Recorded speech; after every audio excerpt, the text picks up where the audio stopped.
लोकशाहीचा बुलंद आवाज, रिपब्लिकन वार्ता, महाराष्ट्र. सिडको गणेश चौकात अल्पवयीन मुलांकडून दगडफेक, परिसरात भीतीचे वातावरण.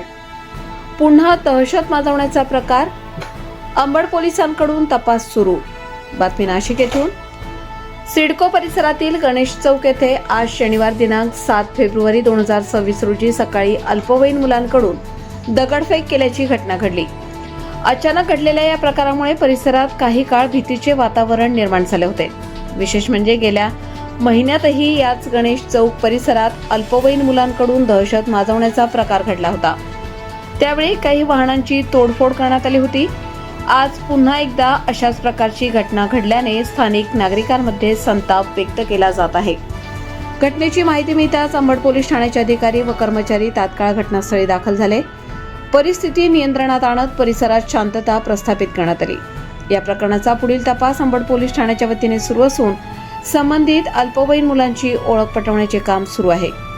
सतत घडणाऱ्या अशा घटनांमुळे नागरिकांच्या सुरक्षिततेचा प्रश्न ऐरणीवर आला असून पोलीस प्रशासनाने कठोर कारवाई करावी अशी मागणी स्थानिकांकडून होत आहे. रिपब्लिकन वार्ता न्यूजसाठी नाशिक शहर प्रतिनिधी विवेक बनकर.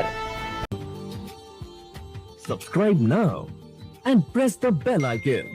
Never miss an update.